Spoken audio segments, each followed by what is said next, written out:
இதுக்கு மட்டும் நீங்க எல்லோ கார்டோ இல்ல ரெட் கார்டோ கொடுக்கல. நான் சிம்பிளா ஒரே ஒரு விஷயத்த சொல்லிக்கிறேன். தயவு செய்து இந்த பிக் பாஸ் இழுத்து மூடிருங்க. இழுத்து மூடிட்டு அந்த ஷட்டருக்கு வந்து ஒரு பூட்டை போட்டு விட்டுருங்க. ஏன்னா வீட்டுக்குள்ள ஒவ்வொருத்தரும் பண்ற விஷயத்த பார்த்தா கேவலமா இருக்குது, கேவலமா இருக்குது, மட்டமா இருக்குது. இந்த ஷோ இந்த அளவுக்கு தரம் குறைஞ்சு போகும்னு சொல்லிட்டு நான் சுத்தமா எதிர்பார்க்கல. ஒருத்தன் என்னன்னா சின்ன பொண்ணு பின்னாடி எனக்கு அவ பிடிச்சிருக்கு ஆன்னு சுத்திட்டு இருக்கான். இன்னொருத்தன் என்னன்னா அடிச்சிருவேன், திருப்பிடுவேன், கழுத்தை திருப்பி விட்டுருவேன், மண்டையை பறக்க விட்டுருவேன் இருக்கான். சரி, ஒரு நேரம் இப்படிதான் வயலன்ஸ் பண்றான்னு பார்த்தா இன்னொரு நேரம் இந்த பக்கமே உட்கார்ந்துட்டு அப்புறம் கவர் போடுமா, சாப்பிடுமா, 3 மாசத்துல முக்கி சாப்பிடுமான்னு இருக்கான். என்ன எளவு ஷோவை நடத்துறீங்க? இல்ல கேக்குறேன், என்ன எளவு ஷோவை நடத்துறீங்க? இல்ல ஒருவேளை இதை தான் ஃபிக்ஸ் பண்ணிட்டீங்களா? இப்படியே இந்த விஷயத்தை மட்டும் காட்டி அப்படியே மக்களை வெறுப்பாக்கி அப்படியே டிஆர்பி எடுக்கணும்னு முடிவு பண்ணிட்டீங்களா? இந்த காமுமா மட்டும் ஒண்ணு கேட்கணும். யார் வாங்கிட்ட நீ ஹீரோன்னு சொல்லி அனுப்புனா? இல்ல யாரோ சொல்லி அனுப்பியிருக்காங்க, நீ ஒரு ஹீரோடா, நீ ஒரு மாஸ் ஹீரோ, நீ வீட்டுக்குள்ள போயிட்டு எல்லாரும் அடிச்சு பறக்கோடு, நீ தான் கெத்துன்னு சொல்லி அனுப்பியிருப்பாங்க போல. காமு மாமாக்கு 5 நிமிஷம் தொடர்ந்து பேச கூட வராது. 5 நிமிஷம் எதுக்கு, 2 நிமிஷம் கூட பேச வராது. 2 நிமிஷம் எதுக்குங்க? ஒருத்த மூஞ்சி முன்னாடி 2 நிமிஷம் நின்று பேச வராது. அவளுக்குள்ள டம்மி தான் நம்ம காமு மாமா. பட் காமு மாமா ரீசன்ட் டைம்ஸா பாத்தீங்கன்னா ஒரு மாதிரி தான் வரத்து வந்துட்டு இருக்காப்ல. ஏன்னா வீட்டுக்குள்ள இருக்க ஒரு சில பெண்கள்கிட்ட ஒரு மாதிரி பேச ஆரம்பிச்சிட்டாருல. உடனே அவர் வந்து தனக்கு தானே ஒரு ஹீரோ நினைச்சுக்கிட்டு ஏகப்பட்ட அட்ராசிட்டிஸ் பண்ணிட்டு இருக்காப்ல. இன்னைக்கு காலையிலே நம்ம துஷார் பயவுலட்டு ஒரு சண்டையை போட்டிருக்காப்ல. ஓகேவா? இதுக்கெல்லாம் எனக்கு தெரிஞ்சு நீங்க எல்லோ கார்டு கொடுக்கலனா உங்களை விட மட்டமா ஒரு வய ஷோ நடத்த முடியாது. அந்த அளவுக்கு வீட்டுக்குள்ள ஒரு சம்பவத்தை பண்ணியிருக்காப்ல. துஷாரை பொறுத்தவரைக்கும் நேத்துல இருந்து ஒரு விஷயத்த பண்ணிட்டு இருக்கான். என்னன்னா காமு வந்து நிறைய இடங்கள்ல விஜே பாருக்கு சப்போர்ட் பண்ணி பேசிட்டு இருக்காரு. இந்த கேமை கரெக்டா விளையாடாம ஃபுல்லா பாருக்கு தான் சப்போர்ட் பண்றாரு அப்படிங்கிற விஷயத்த நம்ம துஷார் கண்டுபிடிச்சு நேத்துல இருந்து காமு ஏதாவது ஒன்று பண்றான், அதுல போய் நின்றுட்டு இல்லைனா நீங்க பண்ற தப்பு அப்படி பண்ணக்கூடாதுன்னு சொல்லிட்டு இருக்கான். ஓகேவா? அதுல இருந்து காமுக்கு வந்து துஷார் மேல ஒரு கோவம். இவன் டைரக்டா சண்டை போட்டுக்க மாட்டான் நமக்கு தெரியும். ஏன்னா டைரக்டா சண்டை போட்டு ஆப்போசிட்ல இருக்கவங்க 4 வாரத்தை பேசிட்டா நமக்கு வராது. Buck buck buck buck buck buck buck buck அப்படிமா. அதனால இவனுக்கு வந்து டைரக்டா சண்டை போட வராது. இவனும் நம்ம விஜே பாரு மாதிரி தான், முன்னாடி பேச தெரியாம தவிச்சிட்டு பின்னாடி போயிட்டு ஹீரோயிசம் பண்ணிட்டு இருப்பாப்ல. அந்த வகையில் இன்னைக்கு காலைல ஏதோ நடந்திருக்கு. ஏதோ சும்மா நம்ம காமு மாமா நின்ன இடத்துல போயிட்டு துஷார் நின்றுட்டே இருந்திருப்பான் போல, சும்மா அங்கே எங்கே நின்றுட்டு இருந்திருப்பான் போல. வெறுப்பேத்த பண்ணானா என்னன்னு தெரியல, பண்ணியிருக்கான். அது ஒரு பெரிய பிரச்சனை ஆகிட்டு, எனக்கு ஸ்பேஸ் கொடு, என்னோட ஸ்பேஸ் எடுக்காத, எனக்கு ஸ்பேஸ் கொடு. ஸ்பேஸ் கொடுக்கணுமா? ஸ்பேஸ்லாம் உனக்கு கொடுக்க முடியாது. ஏன்னா ஆல்ரெடி ஒரு ஸ்பேஸ் இருக்காங்க, பிரவீன் காந்தி அவர்கள். அவர் வெளியும் சுற்றிட்டு இருக்காரு, உள்ளே சுற்றிட்டு இருக்காரு. உனக்கு தனியெல்லாம் ஸ்பேஸ் கொடுக்க முடியாது. சரியா? ஸ்பேஸ் கொடு. என்ன ஸ்பேஸ் கொடுக்கணும்? அப்படியே ஸ்பேஸ் கொடுத்தா மட்டும் ஒரு தலையில நின்று அப்படியே வித்தையை காமிச்சு அப்படியே மொத்த பேரையும் அப்படியே மாய்க்கு அப்படியே என்டர்டைன்மெண்ட் பண்ணி கிழிச்சுறாரு. ஸ்பேஸ் கொடுத்தா நீ என்ன பண்ணுவ தெரியுமா? அந்த பக்கமாக போய் அரோராட்ட ஏதாவது கல்யாணம் பண்ணிக்கலாமான்னு பேசுவேன். இல்லை இந்த பக்கமாக போயிட்டு பார்வக்காட்ட போய் உட்காந்து 3 மாதம் எப்போ முடியும்னு இருக்கு, கவர் போட்டு சாப்பிடணும். இதை தானே பண்ணுவேன். ஸ்பேஸ் கொடுத்தா மட்டும் நீ வேற என்ன கிழிச்சு நட்டிட போகிற அந்த வீட்டுக்குள்ள? ஒன்னத்தையும் கிழிச்சு நட்ட போகிறது இல்லை. அப்போ ஸ்பேஸ் கொடுன்னு ஒரு மாதிரி பேசிட்டே இருந்திருக்கான். அப்போ அதுக்குள்ளே போயிட்டு சும்மா இருக்க சண்டை போட்டாங்க அப்படின்னு பேசும்போது நம்ம காமு மாமா ஒரு மிரட்டல் விட்டுருக்காரு. பாத்துக்கோங்க गाइस, மிரட்டல் விட்டுருக்காப்ல. என்னன்னா, இதே வெளியா இருந்தா வேற மாதிரி ஆயிருக்கும், மண்டைய பறக்க விட்டுருப்பேன், மூஞ்ச திருப்பி விட்டுருப்பேன், பார்த்து இருந்துக்கோ அப்படின்னு சொல்லிட்டு ஒரு மாதிரி கையை இவ்வளவு தூரம் கொண்டு வந்துட்டு மண்டையெல்லாம் திருப்பி விட்டுறேன்னு சொல்லிட்டு போறாப்ல.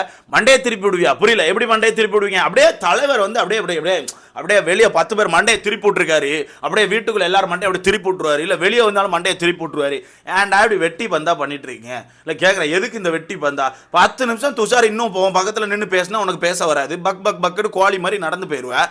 நீ அங்க மண்டையை திருப்பி விட்டுருவியா? அப்படி கெத்து காட்டுறதுக்கு எல்லாம் மண்டையை திருப்பி விட்டுருவேன், பறக்க விட்டுருவேன், மூஞ்ச இந்த பக்கமா திருப்பிடுவேன். எப்படி திருப்புவேன்? இல்லை தெரியல, எப்படி திருப்பு மூஞ்ச?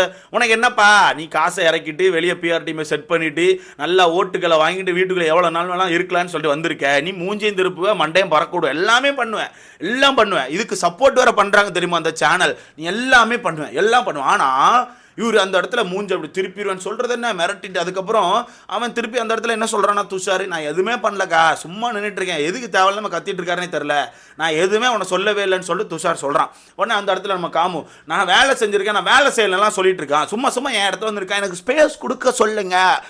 ஸ்பேஸ் கொடுக்க சொல்லுங்கன்னு சொல்லிட்டு உட்காந்து கத்துறான். அப்போ அந்த இடத்துல துஷார், எங்க பாருங்க, நான் உங்களை வேலை செய்யலன்னா சொல்லவே இல்லை, நான் எதுவுமே சொல்ல, நான் பாட்டுக்கு என் வேலையை பார்த்து நின்றுட்டு இருக்கேன், எதுக்கு உங்களுக்கு தேவையில்லாதுன்னு டக்குன்னு அந்த இடத்துல நம்ம காமு மாமா, ஓ அப்போ நான் கக்கூஸ் பண்ணாலும் வந்து நிற்பியா? நான் கக்கூஸ் பண்ணாலும் வந்து நிற்பியான்னு சொல்லிட்டு கேட்குறாப்புல. உடனே துஷார், ஆமா வந்து நிற்பேன், என்ன இப்போ அப்படின்னு சொல்லிட்டு கேட்டோன்னே வா வந்து கக்கூஸில் நில் அப்படின்னு சொல்லிட்டு பிடிச்சி ஒரு மாதிரி இழுத்து விடுறான். ஒரு மாதிரி பிடிச்ச அப்படி சர்ன்னு அவரோட ஸ்டெமினாவை காமிக்கிறாராம். இழுத்து விட்டோன்னு நம்ம டப்புன்னு துஷார் அங்கே திரும்பி வந்து தள்ளி விட்டான். என்ன கை வைக்கன்னு சொல்லிட்டு தள்ளி விட்டான். ஸோ இங்கே 2 பேர் மேலே இப்போ தப்பாயிருச்சு. என்னதான் அவன் தள்ளி விட்டாலும் இவன் கை வச்சிருக்க கூடாது துஷார். ஸோ துஷாருக்கும் இங்கே நம்ம சப்போர்ட் கொடுக்க போறது இல்லை. துஷாருமே கை வச்சுட்டான், ஒரு டப்புன்னு போய் தள்ளி விட்டான். ஓகேவா? பட் இங்கே அந்த வயலன்ஸை தூண்டினது காமு மாமா தான். வயலன்ஸை தூண்டுற மாதிரி பண்ண விஷயங்கள் காமு மாமா தான் பண்ணாப்புல. அவர் இஷ்டத்துக்கு பேசுவார், மூஞ்ச திருப்பியும் மண்டையை பறக்கூடும், எல்லாமே பண்ணுவார், யாருமே கேட்கக்கூடாதுன்னா இப்படி.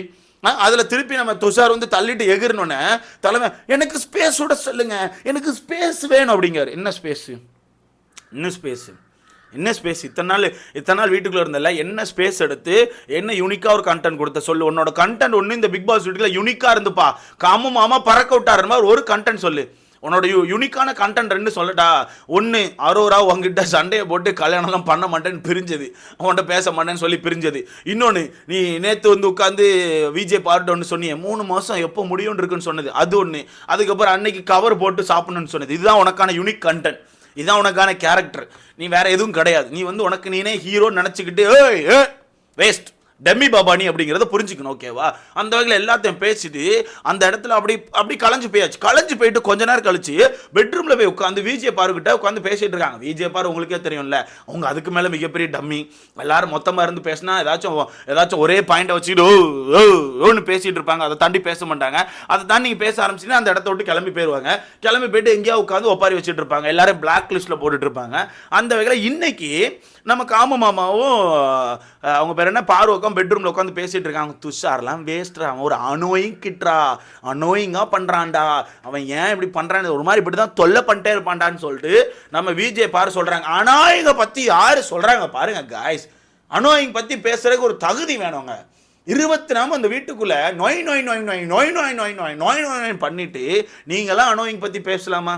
இல்லை புரியாமல் தான் கேட்குறேன், நீங்கள் அனோயிங் பற்றி பேசலாமா? இதில் அப்படி சிரிச்சு பேசுகிறாங்களா அனோயிங் கீட்டு.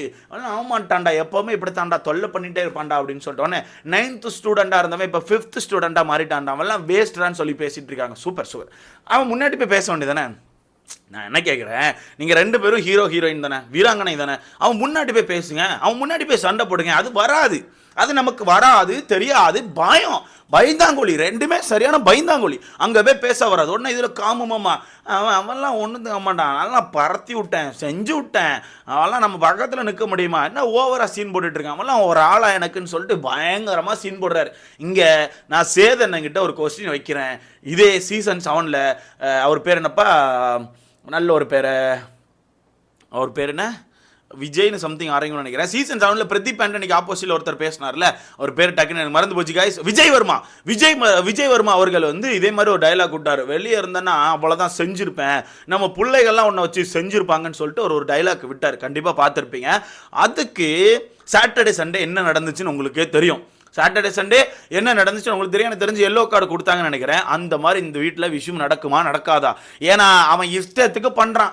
அவன் ஆப்போசிட்டில் கரெக்டான ஆள்கிட்ட போய் சண்டை போட மாட்டான். சின்ன பசங்களாக பார்த்தா சண்டை போடுவான், சின்ன பிள்ளைகளாக பார்த்தா கத்துவான். ஒன்று துஷார்கிட்ட சண்டை போடுவான், இல்லை சுபிக்ஷாட்ட போய் சண்டை போடுவான், இல்லை ஆதிரிட்ட சண்டை போடுவான். அவனுக்கு ஏற்ற ஆள்கிட்ட போய் சண்டையே போட மாட்டான். ஏன் சபரிட்ட போய் சண்டை போட வேண்டியதானே? ஏன் அதுக்கு பிறகு என்ன நம்ம கானா வினோத்தில் சண்டை போட வேண்டியதானே? ஏன் விக்கல் சுக்கிட்ட சண்டை போட வேண்டியதானே? ஏன் தண்ணி பழத்திட்ட சண்டை போட வேண்டியதானே? தண்ணி பழத்தையே உன்னால் சமாளிக்க முடியாது, தண்ணி பழமே உன்னை கவுத்தி போட்டு போயிடுறாரு. நீ எல்லாம் இந்த வீட்டுக்குள்ள ஹீரோயிசம் பண்ணுறது தெரியுமா? அந்த லெவலுக்கு இருக்குது இந்த பிக் பாஸ். எப்படி அந்த லெவலுக்கு இந்த பிக் பாஸ் இறங்கி போயிட்டு இருக்குது, தரமட்டத்தில் போயிட்டு இருக்கு அப்படிங்கிறதா உண்மை. அப்படியே பெட்ரூமில் உட்காந்து 2 பேரும் அப்படியே மாஸ் ஹீரோ அப்படிங்கிற நினப்பில் பேசிகிட்டு இருக்காங்க. பறக்க விட்டுருவோம், நம்மளாம் முடியுமா? நம்ம பக்கத்துலலாம் இந்த டேயை வேறு மாதிரி ஸ்டார்ட் பண்ணுறோம், நம்மக்கிட்டலாம் முடியாது, செஞ்சிரும் ஓன்னிட்டு இருக்காங்க. என்ன பண்ண காய்ஸ், நம்ம நேரம் எப்படி இருக்குது, நம்ம நேரம் எப்படி இருக்குது, நம்ம ஒன்றும் சொல்கிறதுக்கு இல்லை. இந்த 2 பேர்லாம் உட்காந்து பேசுகிறத கேட்க வேண்டிய தலையெழுத்து நமக்கு அப்படி தான் இருக்குது. இந்த இடத்துல ஒன்றே தான் சொல்லிக்கிறேன், team yellow card red card ஏதாவது கொடுப்பீங்களா இல்லையா? அப்படி கொடுக்க மாட்டோம். இந்த மாதிரி ஒரு ஜோக்கரை நாங்கள் திரும்ப அப்படியே வச்சு கூட்டு போயிட்டே இருப்போம். எங்களுக்கு இந்த ஜோக்ஸ்லாம் வேணும்னு சொல்லி கூட்டு போனீங்கன்னா அப்படியே கூட்டு போங்க. ஷட்டரை மூடிட்டு தயவுசெய்து எதுவுமே போடாதீங்க, பிக் பாஸ் அப்படிங்கிற ஷோவை நடத்தாதீங்க.